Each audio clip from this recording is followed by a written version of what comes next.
The biggest stories from the pages of the London Free Press and lfpress.com. This is the London Free Press podcast with your host, Craig Needles. Welcome to the very first edition of the London Free Press podcast, episode 1 of the show. We're so glad you could join us. This is something new we're doing at the Free Press. We hope you like it. We hope that it can be interesting to you as we dive deeper into the biggest stories going on in London. I'm glad that you could be along for the first show, wherever you found us, be it Spotify, be it Stitcher, be it Google Podcasts, Apple Podcasts, or even at lfpress.com. We're on YouTube. We're going to be on all of those platforms for you to hear this show. And the show is going to be focused on what's going on at the Free Press and the biggest stories from the pages of the newspaper, talking to the fantastic team of journalists that work there, that bring you the very, very important stories that impact this community every day. We're going to be highlighting some of the biggest ones and having important conversations about stuff that you may not necessarily see on the pages of lfpress.com or in the newspaper, or ways that you can dive deeper into the story. My name is Craig Needles. If you don't know me, I'm someone who has worked in London media for more than a decade. I've got a lot of experience on the radio side of things. The podcast thing is a little bit new, but I think we're going to be able to figure it out, and I think we're going to be able to bring you a show that you find to be invaluable listening here in the city of London. And to start on our very first show, we are so fortunate to be joined by Jane Sims, reporter and columnist at the London Free Press. Hey, Jane, thanks so much for doing this today. Well, hooray. Hey, this is a brand new foray. We're really excited about it. This is a nice addition to what we do. I'm so glad you feel that way. I'm really excited to be part of the team as well and add to the already incredible way that the people of the London Free Press cover the most important stories in London and the surrounding area. And of course, the most important story of 2020 is the Covid-19 pandemic. I want to talk with you today about the school aspect of the pandemic. It's impacting everything we do in our lives, of course, COVID-19, but school is a big part of that, how it's impacting the way kids go to school, schedules, things along those lines. We got some news this week that there have been a couple of cases related to school communities in London, the surrounding area. What's going on with that right now? Well, I think like anything related to COVID and any sort of step back into society that we make, we come into it with a lot of trepidation. And that's absolutely normal. I mean, there's no reason why we're not a little bit scared about going back to work and going back out into the community and doing those things.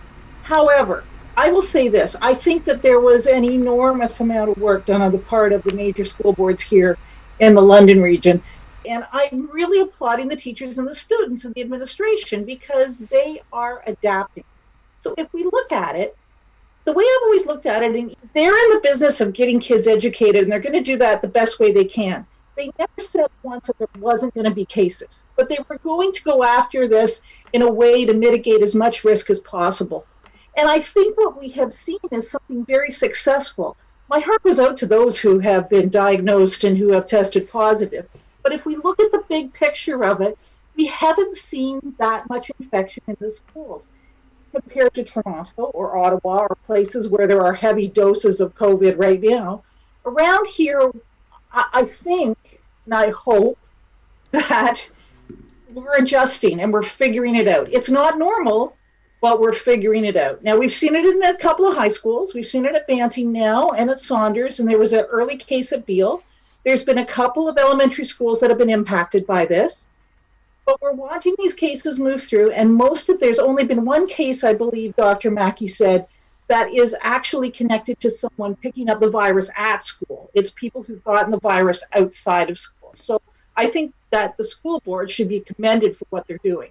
I agree. I think they've done a commendable job. In other communities, we've seen numbers that are higher than what we've seen here when it comes to spread within schools and things along those lines. So good job by local health officials and by school boards. But this virus can spread very quickly, so the work isn't done yet. I want to ask you how concerned parents are of school-age kids about the virus right now. My kids are not old enough to be in school, so it doesn't really apply to me yet, but I know other parents are probably very worried about this. So where are people's heads at on that right now? And I'm at the opposite end. My youngest of my two kids is in grade 12. So I'm at the far end of this. I can only talk anecdotally, but I will tell you that I've heard various things from parents. And remember, parents had an option if they wanted to, that they could go to remote learning. That is all set up too. But what I'm hearing from parents is that their kids were so much happier when they got back to school and they could see their friends. and they could play with them. Like I heard lovely reports of the first day of school of children who were just absolutely delighted to be there, and they could hardly wait to go back the next day.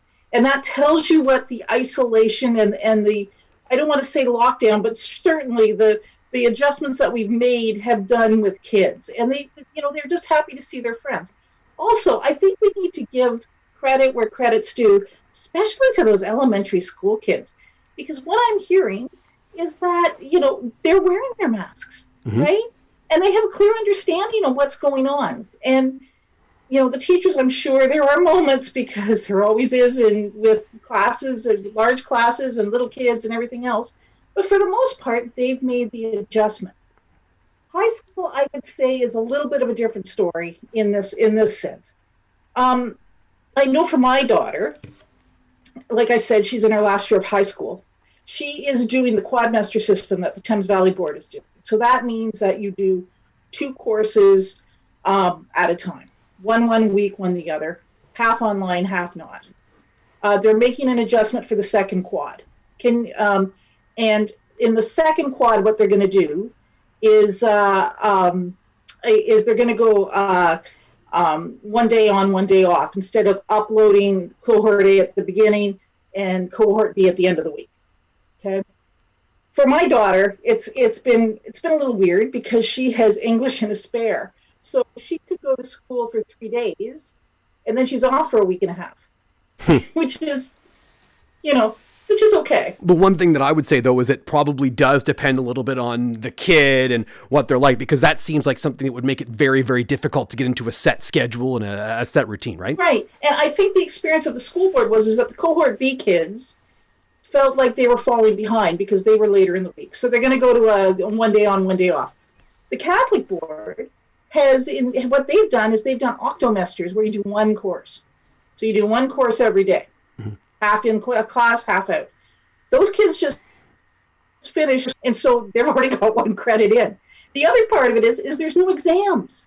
Nobody's going to be writing any exams. Now, there was much rejoicing in my household about no exams, but it's going to be a different kind of measure that teachers are going to have to use to figure out if how the kids are doing and I had someone say to me that maybe now we might look at exams as a little bit differently now that we can see that maybe that 1 day pressure cooker that we put kids in to write an exam at the end of a term is not maybe the best way to evaluate them. Which I don't think is a bad thing to come out of this, actually. I could not agree more with that.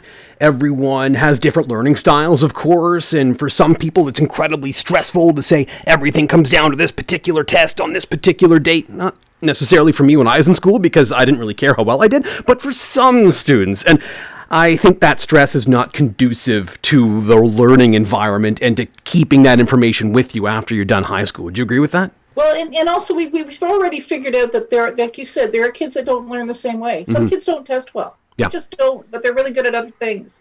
So we're learning. Now, do I wish that my daughter was like at school every day and going to basketball practice and being in clubs and it's her senior year and doing all those things? Absolutely.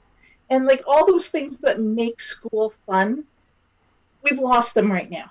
But that's what's making it hard. That's what's making it difficult. And I feel so badly for those kids. And I feel badly for those kids in first year college and university, because that is such a magical time in your life. And we can't seem to get this under control. And, Yeah, you only get that once, you get that first year one time, and to have it be during this crazy, whatever it is, existence that we're in right now. But Craig, that's why I say I think it was really, really important to get the kids back, right?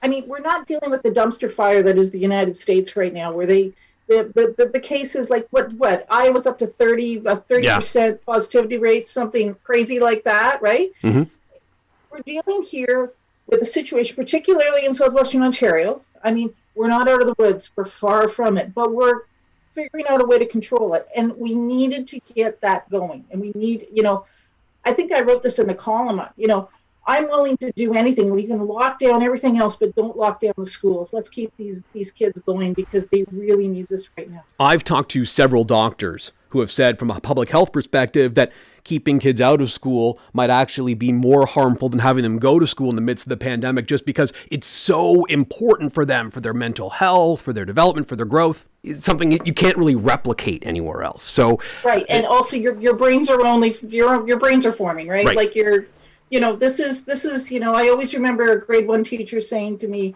with my son who's at college, but in grade 1 saying, grade 1 is where the magic happens, right? That you learn to read and you learn to add and you learn to do the building blocks start. And if you miss that, right, and that's in every grade, it's hard. It's hard to come back from that. Do you worry about the possibility, though, that schools may have to close at some point because case counts get too out of control? Is that something that's crossed your mind? Is that part of the planning process for you as a parent or for other parents in the region? Yeah, absolutely. And I don't think you can erase that possibility in all of this. But again, I will say this. There have been lots of contingency plans put in place by the school boards. School boards are in the business to educate kids, to figure out how they could move everybody to a remote system.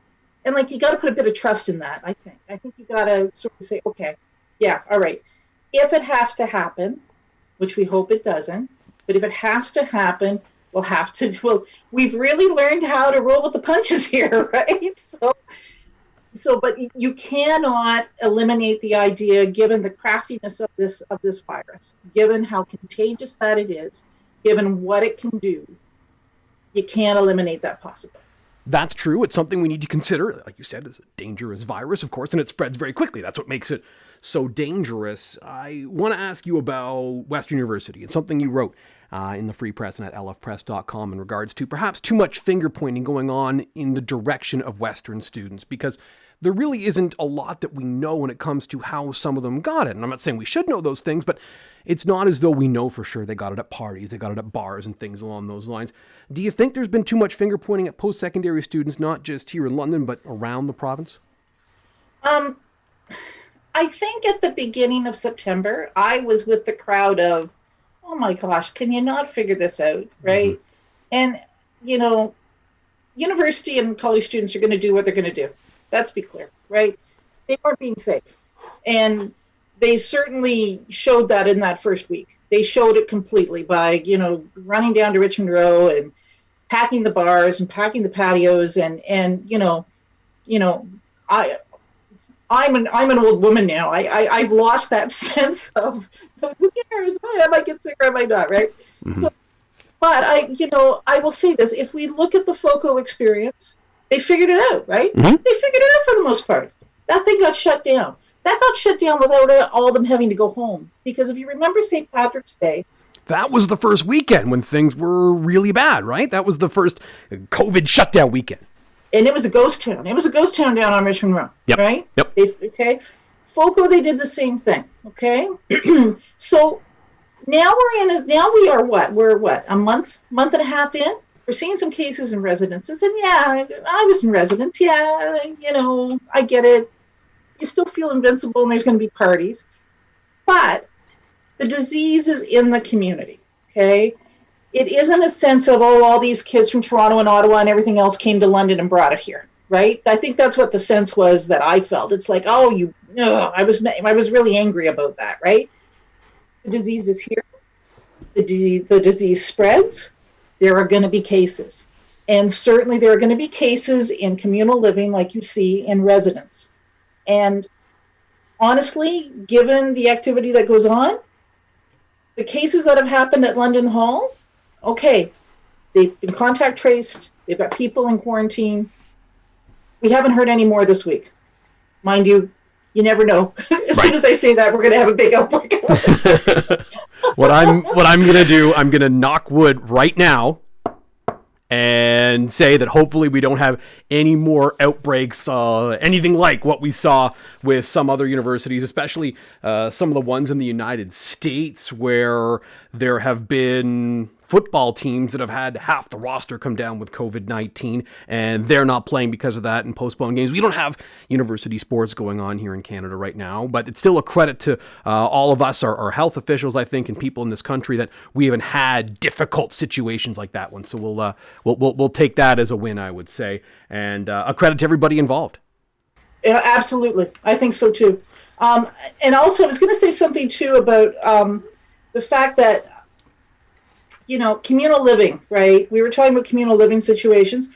The one thing that both Dr. Mackey and Dr. Alex Summers from the health unit have said over and over again, the problem has not been places where there are protocols, right? Places where you have to fill out a form and swear that you're not sick and get your temperature taken. That's not where we're seeing outbreaks. Where we're seeing them is in unregulated gatherings of friends and family. So I was thinking about this today about Lambton County. Lambton County has seen an outbreak this past week, a week after Thanksgiving. And that was a community that had one case. I think on the weekend they spiked up to 9. And I think that tells you something about the movement that was happening in the county and what was happening out there. I have no absolute proof of this, but I would hazard a guess it would have everything to do with families taking the risk and getting together for Thanksgiving. We're going to see, I wouldn't be surprised if we see a little spike again that comes in the next few days simply from kids who went home to Toronto or to Ottawa or to wherever they went to for Thanksgiving, and they come back. Yeah. And and it's an unregulated thing. Like my daughter plays hockey, okay? And we go through, every time she goes to the rink, we have to go through a checklist. We got to figure it out, temperature, the whole bit. They haven't had an issue. There hasn't been an issue. Same with the school. You go to school, they take your temperature. And that's the same for my daughter when she goes to daycare, is they take her temperature on the way in, and then they make sure mom and dad don't go inside, and they do the hand washing with the bacterial soap right before. And look, these things aren't necessarily foolproof. These things don't eliminate the possibility of COVID coming in, but you are increasing your odds while at the same time trying to live the way that we want to live. So let's continue to increase those odds for ourselves, right? Absolutely. So, do I blame the Western students? No. But I think Western's one of the few schools in the province that is actually having some in-class instruction. And they will tell you that that's not where the virus has been spread through. It's not through those in-class instruction situations. Most schools like Queen's and I think Windsor and I'll say Guelph even. I mean, they've already announced that they're going to go to a total online virtual instruction next for the winter. Yeah. So, we're learning. Yeah, exactly. We're trying to figure it out. On the high school end of this, I want to ask about these one-off transmissions, because that's what it seems like they are. There's one person at the school that gets it, but it doesn't get spread around the school. And that's going back to some of the schools that you mentioned earlier in the podcast, is we're not seeing the big major outbreaks. And that's really the best you can do, is find, okay, this person has it. Let's make sure they're not coming to school anymore. Let's make sure they're not giving it to anyone else. And I really think that under these circumstances, that's the best you can do, is increase your probabilities of making it so there aren't these big outbreaks, because you don't want to necessarily just say, hey, school is done, right? Absolutely. And I don't know if it says something about London or not. I mean, I think we're rule followers, don't you think, Craig? Yeah, maybe we are. Perhaps not when we're driving, but when we're doing other things, right? I do think it does say good things about the community, though. I think you're right. And I know there's a lot of negativity about health leadership in this community. I get that. I was part of that for a while, and I stand by a lot of the things that I've said. But even though it hasn't been perfect, I think we're doing okay, and we're figuring things out, and we haven't seen these big, massive outbreaks. So since we're doing all right, I will take that as a positive sign going forward, and hopefully that continues. Anything else you want to add on COVID-19, Jane, before we wrap up here today? Well, I think this, Craig, I think we're now entering into a period where we've all entered into some COVID fatigue. And and I was actually reading a lot about it on the weekend. We're tired. Let's be fair. We're all pretty tired of this. And, I don't want this to be the new normal. I just want this to be a hiccup in 2020, and I'll be sweeping it out the door on January 1st and saying goodbye to it, right? Hope so. I really hope so. But there's an issue that I think we're going to have in the next few months. I mean, we get winter weary to begin with, but now with COVID fatigue, it's going to be even worse. And I think we're really going to have to support our schools in particular to keep kids going, keep ourselves safe, wash our hands, wear our masks, keep socially distant, and for a few more months. Yeah. And I think we're going to have to support each other in doing that. And that's going to be really, really important at this point because we're tired. Yeah, we're definitely very tired, I would say. And I'm worried that it's going to get worse. We're going to get into the winter season. That backyard barbecue you used to be able to have with friends, you're not going to want to do that. It's going to be too cold. And that patio you'd meet up with your friends at, that's not going to be an option either because it's going to be too cold. We're not going to be in patio season anymore. So I'm worried about what will be a lonely winter. I'm kind of bracing myself for lonely winter, but we have to continue to follow these rules. Otherwise, this whole thing's going to take longer. It's going to get worse, and more people are going to get sick. So, like I said, I'm doing what I can here. I'm bracing myself for it. I know it's going to be tough, but I'm ready to go if it is very, very tough. Well, I'll say this too. I mean, I think you're going to see some pretty creative things going on as far as keeping people outside. Mm-hmm. I don't think you can find an outdoor patio heater anywhere in the city, let alone within 100 miles of here. And I think it's going to be important for us to support local businesses because we're going to lose some. There's just no question that we're going to. And that's heartbreaking.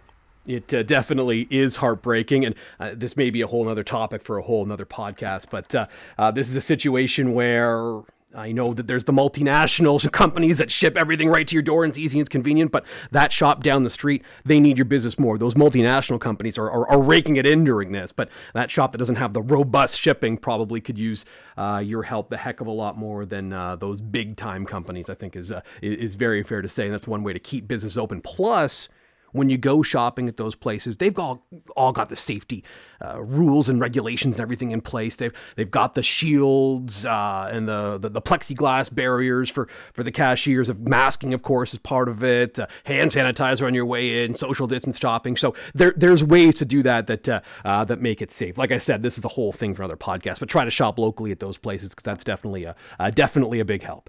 Absolutely. Cool. I think Halloween's out. Yeah, I think Halloween is absolutely out. And I've got a little girl who is just sort of understanding what Halloween is. And I think she's going to be a little bit bummed when we don't go around and go get candy. But it's really just not what we're going to do this year. She has her Peppa Pig costume, though. So she's ready to go. I think she's in a good spot. Excellent. Superb. Jane, we'll leave it there. Thank you so much for being part of the inaugural London Free Press podcast. It was great to have you on. And we'll, I'm sure, do it again very soon. Thanks for this. Thanks, Craig, and I'm so happy to be a part of this, and welcome aboard. Thank you so much. That's Jane Sims, reporter and columnist with the London Free Press. Of course, you can read her reporting and her columns about what's going on with COVID-19 here in this community. And in pre-COVID times, and even during COVID times, Jane's usual responsibility is covering what's going on in the court system here in London and the surrounding area. And you can read that coverage on lfpress.com as well. That is all the time we have today for episode 1. Thank you so much for listening. Thank you so much for being a part of it. We'll be back at you on Tuesdays and Fridays. I think those are going to be the days that we're published in the podcast, and I hope that you can tune in. Of course, you can subscribe on Spotify, Stitcher, Apple Podcasts, Google Podcasts, YouTube, and you can go to lfpress.com to find us. We're all over the place. It's the London Free Press Podcast, episode 1 of the books. Thanks so much for listening. We'll talk to you next time. Have a great day.